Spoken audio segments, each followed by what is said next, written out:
జగద్గురు ఆది శంకరాచార్య విరచిత శ్రీ సుబ్రహ్మణ్య భుజంగ ప్రయాత స్తోత్రం.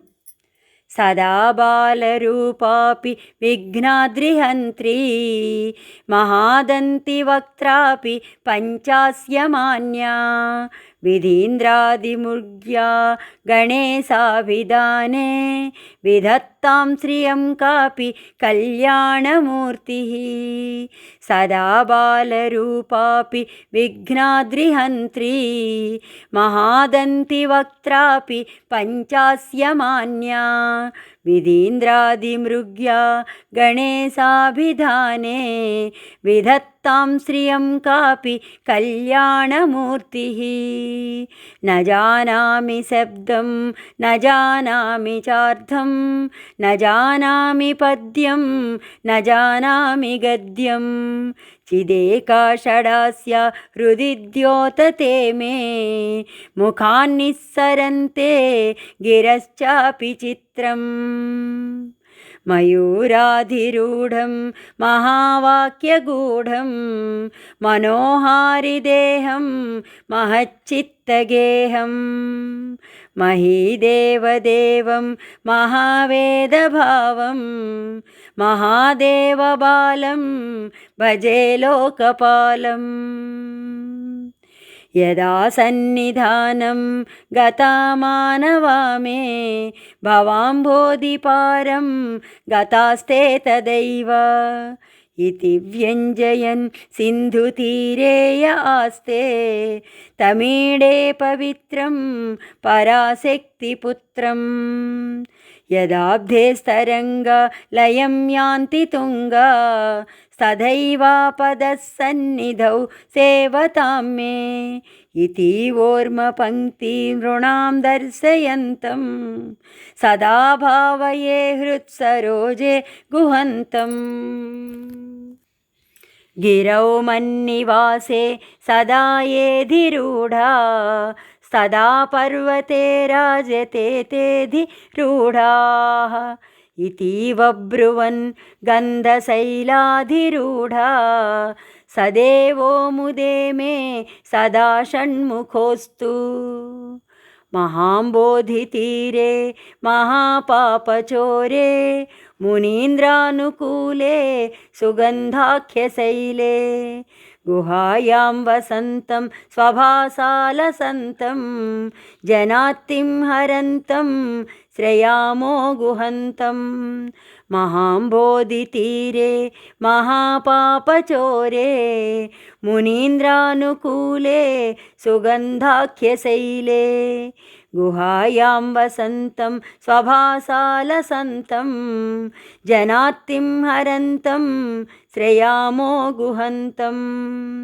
లసత్స్వర్ణగేహే నృణాం కామదోహే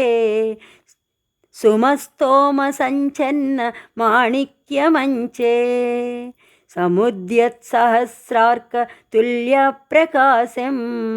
సదా భావయే కార్తికేయం సురేశం. రణద్ధంసకే మంజులేత్యంతసోణే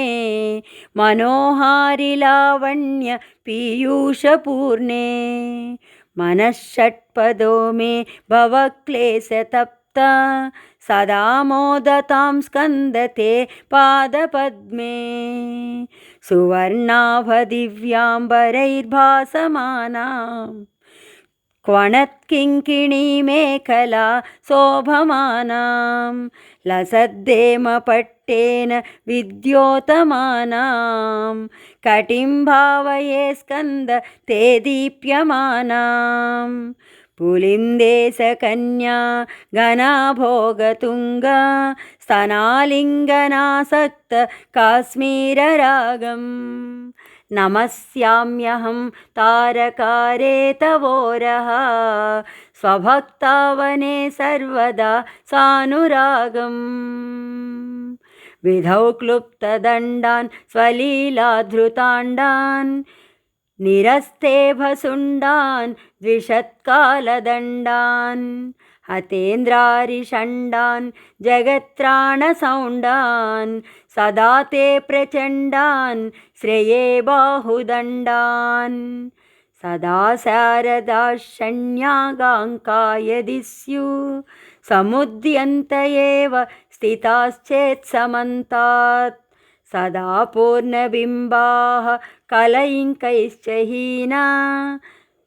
तदा त्वन्मुखानां ब्रुवे स्कन्दसाम्यम् स्फुरन्मन्दहासैः सहंसानि चञ्चा कटाक्षावलीभृङ्गसङ्घोज्ज्वलानि सुधास्यन्ति बिम्बाधराणि स सूनो तवालोकये षण्मुखाम्भोरुहाणि विशालेषु कर्णान्तदीर्घेष्वजस्रं दयास्यन्ति द्वादशस्वीक्षणेषु मयीषत्कटाक्षः सकृत्पातितश्चे भवेत्ते दयाशीलकानामहानिः सुतां गोद्भवो मेऽसि जीवेति षड्धा जपन्मन्त्रमीशो मुदा जिघ्रते यान् जगद्भारभृद्भ्यो जगन्नाथतेभ्यः किरीटोऽभ्यलेभ्यो नमो मस्तकेभ्यः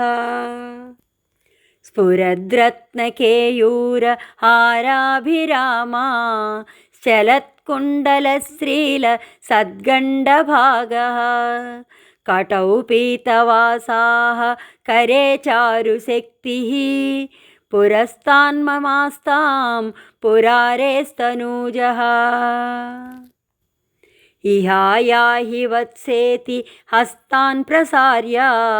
वयत्यादराच्चङ्करे मातुरङ्कात् समुत्पत्यतातं श्रयन्तं कुमारं हराश्लिष्टगात्रं भजे बालमूर्तिम् कुमारे ससूनो गुहस्कन्दसेन पते शक्तिपाणे मयूराधिरूढ पुलिन्दात्मजाकान्त भक्तातिहारिन् प्रभोतारकारे सदा रक्ष मां त्वम् प्रशान्तेन्द्रिये नष्टसंज्ञे विचेष्टे कफोद्गारिवक्त्रे भयोत्कम्पिगात्रे प्रयाणोन्मुखे मय्यनाधे तदानीं द्रुतं मे दयालो भवाग्रे गुहत्वम् कृतन्तस्य दूतेषु चण्डेषु कोपा दहच्छिन्दिभिन्दीति मां तर्जयत्सु मयूरं समारुह्य मा भैरिति त्वं पुरःशक्तिपाणिर्ममायाहि शीघ्रम् प्रणम्यासकृत्पादयोस्ते पतित्वा प्रसाद्य प्रभो प्रार्थयेनेकवारम् न वक्तुं क्षमोऽहं तदानीं दयालो न कार्यान्तकाले मनागप्युपेक्षा सहस्राण्डभोक्ता त्वया सूरनामा हतस्तारकः सिंह वक्त्रश्च दैत्यः ममान्तर्हुदिस्तं मनः क्लेशमेकं न हंसि प्रभो किं करोमि क्वयामि अहं सर्वदा दुःखभारावसन्नो भवान् दीनबन्धुस्त्वदन्यं न याचे भवद्भक्तिरोधं सदा क्लुप्तबाधं ममाधिं द्रुतं नाशयो मासु तत्त्वम् अपस्मारकुष्ठक्षयार्सः प्रमेहः ज्वरोन्मादगुल्मादिरोगा महान्तः पिशाचाश्च सर्वे भवत्पात्रभूतिं विलोक्य क्षणात्तारकारे द्रवन्ते दृशिस्कन्दमूर्ति श्रुतौ स्कन्दकीर्ति मुखे मे पवित्रं सदा तच्चरित्रं करे तस्य कृत्यं वपुःसस्य भृत्यं गुहे सन्तुलीना ममाशेषभावाः मुनीनामुताहो नृणां भक्तिभाजां मनोभीष्टप्रदाः सन्ति सर्वत्र देवाः नृणां मन्त्यजानामपि स्वार्थदाने गुहाद्देवमन्यं न जाने न जाने कळत्रं सुता बन्धुवर्गः पशुर्वा नरो वाधनारी गृहे ये मदीयाः यजन्तो नमन्त स्तुवन्तो भवन्तं स्मरन्तश्च ते सन्तु सर्वे कुमारा मृगाः पक्षिणो दंसकाये च दुष्टा सदा व्याधयो बाधकाये मदङ्गे भवच्छक्तितीक्षा ग्रभिन्ना सुदूरे विनश्यन्तु ते चूर्णितक्रौञ्चशैला जनित्री पिता च स्वपुत्रापराधं सहेतेन किं देवसेनाधिनाथ अहं चाति बालो भवान् लोकतातः क्षमस्वापराधं समस्तं महेश जनित्री पिता च स्वपुत्रापराधं सहेतेन किं देवसेनाधिनाथ अहं चाति बालो भवान् लोकतातः क्षमस्वापराधं समस्तं महेश नमः केकिने शक्तये चापि तुभ्यं नमश्चागतुभ्यं नमः कुक्कुटाय नमः सिन्धवे सिन्धुदेशाय तुभ्यं पुनस्कन्दमूर्ते नमस्ते नमोऽस्तु नमः केकिने शक्तये चापि तुभ्यं नमश्चागतुभ्यं नमः कुक्कुटाय नमः सिन्धवे सिन्धुदेशाय तुभ्यं पुनस्कन्दमूर्ते नमस्ते नमोऽस्तु जयानन्दभूमन् जयापारधामन् जयामोघकीर्ते जयानन्दमूर्ते जयानन्दसिन्धो जयाशेषबन्धो